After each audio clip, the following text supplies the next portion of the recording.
Now the third quantum number was the magnetic quantum number, and the fourth quantum number is the spin quantum number.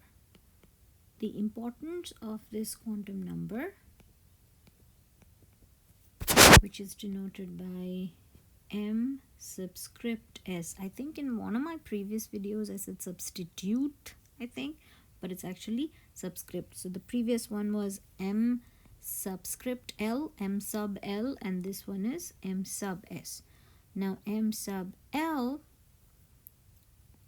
indicated the orientation of the orbitals.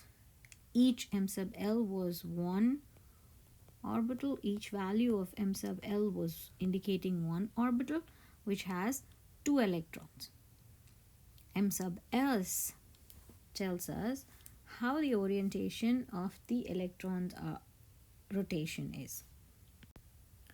Or more specifically, it tells us about the orientation of spin of electrons. Orientation of spin of the electron. So when we said every orbital takes a maximum of 2 electrons. Usually one orbital is represented like a box like this, with an electron with clockwise spin, upward arrow, and an electron with anti-clockwise spin with the downward arrow.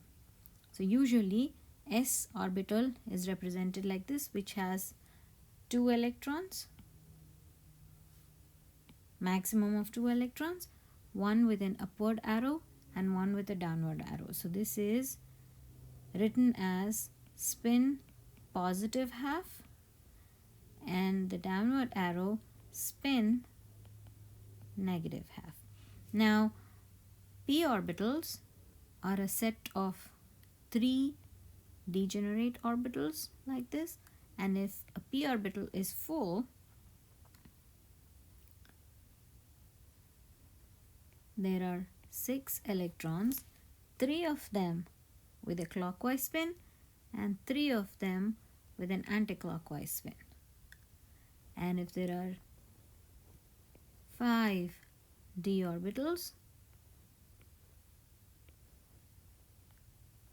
5 electrons with clockwise spin and 5 spinning the opposite way.